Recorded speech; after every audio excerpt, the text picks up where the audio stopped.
Hey bam bang, j'espère que vous allez bien, en tout cas moi ça va nickel. On se retrouve aujourd'hui pour une nouvelle vidéo sur la Ligue 1, la 20e journée qui va se dérouler ce week-end avec 9 matchs analysés comme d'habitude, qui sont les suivants: Montpellier contre Lens, Brest qui accueillera le Paris Saint-Germain, duel de Ligue des Champions, Monaco contre Auxerre et Lille contre Saint-Etienne, Toulouse contre Nice, Reims contre Nantes, Angers contre Le Havre, Rennes contre Strasbourg et Marseille contre Lyon, le duel des Olympiques. Voilà, n'hésitez pas à venir nous rejoindre sur le site VIP, les réseaux sociaux, tout est à l'écran et en description. N'hésitez surtout pas à mettre vos pronostics, vos critiques positives ou négatives, votre petit pouce qui va bien pour faire monter la vidéo le plus haut possible. Et n'oubliez pas de rejoindre la communauté qui est en train de tutoyer les 19 200. Merci encore. On jette un coup d'œil sur le classement où le Paris Saint-Germain est en tête avec 47 unités, deuxième Marseille avec 37 points, déjà 10 points de retard, troisième Monaco avec 34 unités, quatrième Nice avec 33, cinquième Lille avec 32.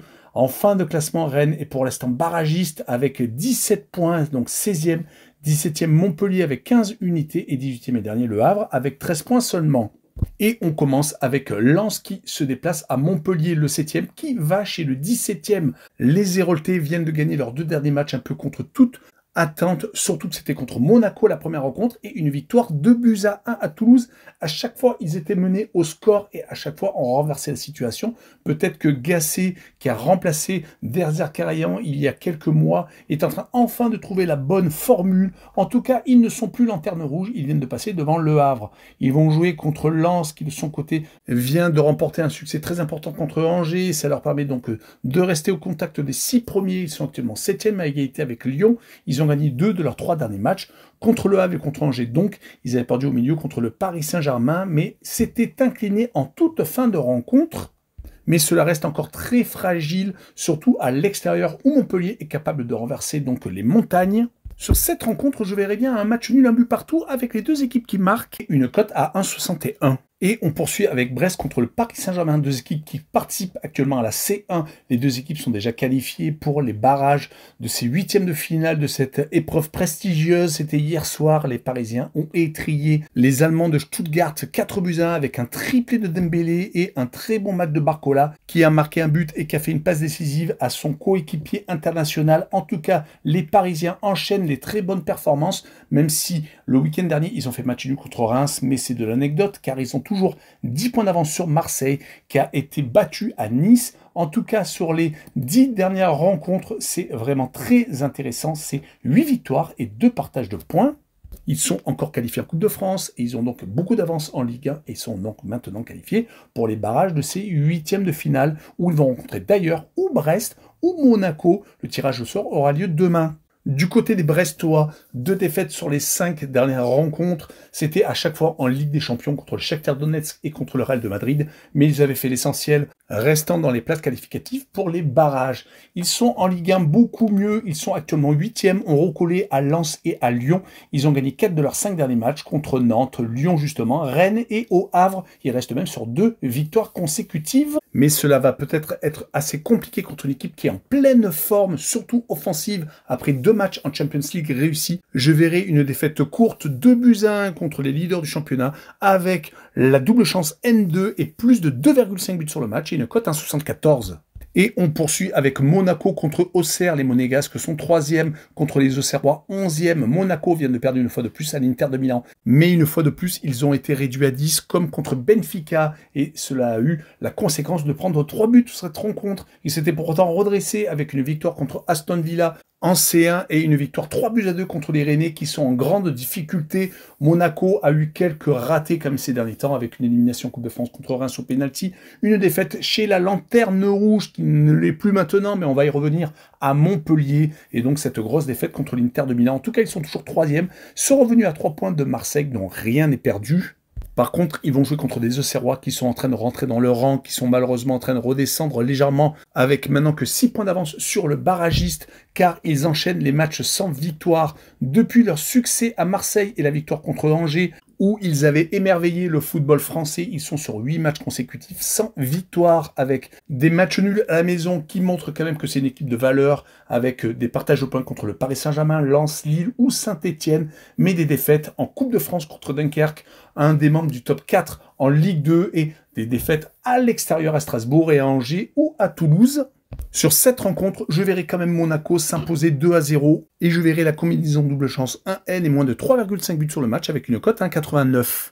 On enchaîne avec une très belle rencontre entre Lille et Saint-Etienne, car Saint-Etienne est en train de se réveiller avec l'arrivée d'Orneland, l'entraîneur norvégien qui a réussi à obtenir de bons résultats, même si ce n'est pas obligatoirement des victoires, car depuis 3 matchs, il ne gagne plus, mais ont tout de même réussi à accrocher des matchs nuls contre Nantes, contre Auxerre et à gagner Reims. Une seule défaite, et c'était une défaite courte. Au Parc des Princes, seulement 2-1, ils sont sortis donc de la zone rouge, ont 1 point d'avance sur le barragiste et 3 sur le premier relégable. C'est tout de même beaucoup mieux que lors des défaites à répétition en 2024 où ils avaient été éliminés de la Coupe de France par exemple contre Marseille 4-0 sans pouvoir rien faire.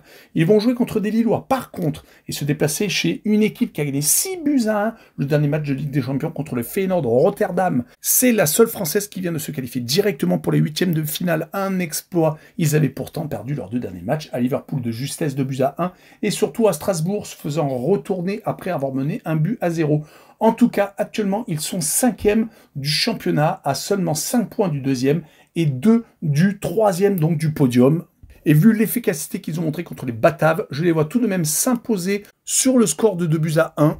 Et j'ai envie de tenter le but de Jonathan David, qui est un des meilleurs buteurs actuellement en Ligue 1 avec une cote à 1,95. Et on poursuit avec Toulouse contre Nice. Les Toulousains sont actuellement au milieu de tableau à la 10e place alors que Nice est 4e, juste à un petit point du podium. Les deux équipes ont à peu près les mêmes dynamiques. Nice a perdu leurs 2 derniers matchs à l'extérieur contre Lille en championnat et contre Elfsborg en Suède. Ils jouent aujourd'hui la dernière carte qu'ils ont pour ne pas finir avant-dernier de cette compétition européenne, ce qui serait peut-être une humiliation extrême avec seulement 2 petits matchs nuls des 5 défaites. Ce n'est jamais arrivé, en tout cas les Niçois jouent contre Bodo Glimt, les Norvégiens qui sont classés 10e sur 36. Ils vont bien entendu essayer de surfer sur le match gagné contre Marseille où il n'y a pas eu photo. D'ailleurs en Ligue 1, c'est une équipe qui est très sérieuse avec 6 victoires de nul et 2 défaites. Sur les 10 dernières rencontres, ils se sont inclinés qu'à l'extérieur. Par contre, à la maison, ils sont invaincus, mais là, le match est à Toulouse. Les Violets viennent de perdre contre la Lanterne Rouge Montpellier. Ils restent sur 2 matchs sans victoire. Dommage, car ils étaient à un moment donné 8e et très bien partis pour intégrer peut-être le top 6. En tout cas, sur les 3 derniers matchs de Ligue 1, c'est 0 victoire, 2 défaites à la maison et un match nul à Lyon. Ils sont encore qualifiés en Coupe de France, ayant battu une équipe de Ligue 2 au tour précédent. Sur cette rencontre, je verrai bien un 0-0 entre les 2 équipes et je verrai le Winobet et le match nul rembourser ces victoires des Niçois à l'extérieur avec une cote à 2,12. Le match suivant est Reims contre Nantes, 2 équipes de deuxième partie de tableau, les Rémois 12e contre les Nantais 14e. Les 2 formations ont un point commun, elles n'ont gagné qu'une seule fois sur les 10 derniers matchs de Ligue 1, totalement catastrophique. Même si Reims entre-temps a éliminé Monaco en Coupe de France, les Nantais sont éliminés de cette épreuve. Ils sont par contre sur des matchs nuls très intéressants, comme contre Monaco ou contre Lyon, des équipes qui sont toujours très difficiles à jouer, et ils ont également battu Rennes. C'est d'ailleurs leur résultat sur les 3 dernières réceptions à l'extérieur. Par contre, ils sont sur 3 matchs nuls sur les 4 derniers matchs, quand même des points positifs, même s'ils sont 14e à 1 point du barragiste.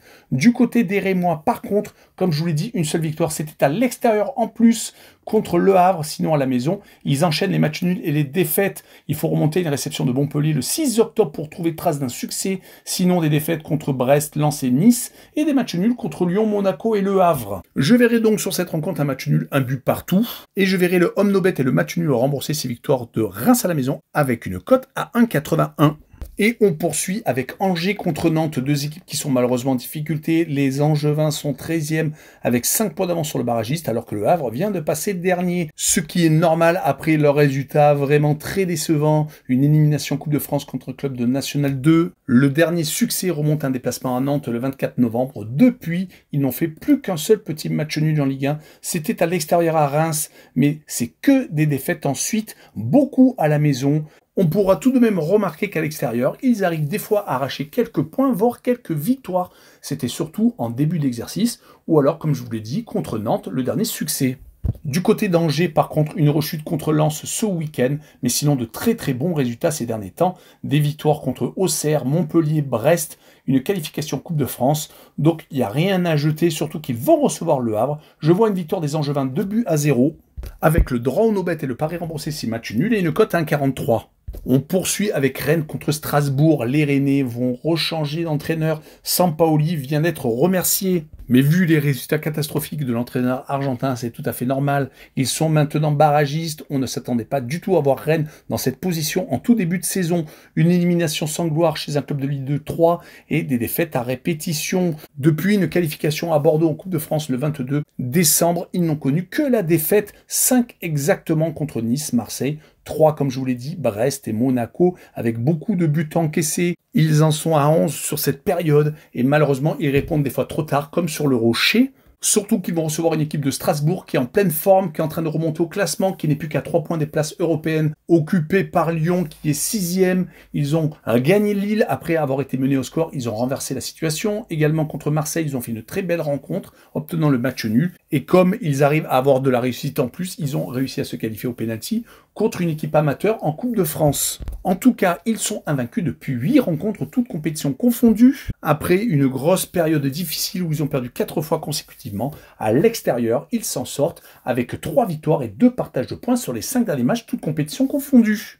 Je les verrai donc s'imposer à l'extérieur 2-1 et je verrai la double chance N2 avec une cote à 1,79. Et on finira par l'Olympico Marseille contre Lyon. Les Marseillais sont seconds alors que les Lyonnais sont 6e. Les deux équipes n'ont que 7 points d'écart avec les Niçois qui viennent de battre les Marseillais, jetant un peu le trouble sur la série actuelle de 3 matchs sans victoire, une élimination Coupe de France du côté des Phocéens contre les Lillois au pénalty, un match nul contre Strasbourg qui a laissé une drôle d'impression même si les Marseillais ont légèrement dominé tout de même. Et ce revers à Nice où ils ont été mangés dans beaucoup de compartiments. Cela a mis fin à une série de 9 matchs consécutifs sans défaite du côté marseillais et ils vont rencontrer une équipe de Lyon qui vient de perdre son entraîneur qui a été remplacé par le président Textor par Fonseca qui va arriver, qui va peut-être être là ce soir sur le banc contre l'équipe bulgare de Ludogorets.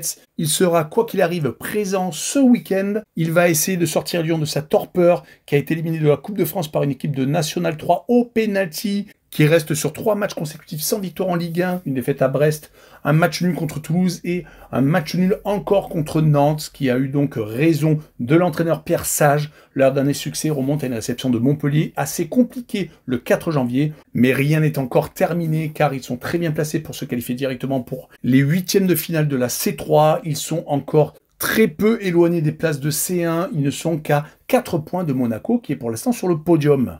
Et sur cette rencontre, je verrai un match nul, un but partout entre les deux équipes avec le home no bet et le match nul remboursé 6 victoires des Marseillais avec une cote à 1,89. Voilà, on en a fini avec cette vidéo. N'hésitez pas à venir me rejoindre. Ciao les bang bang!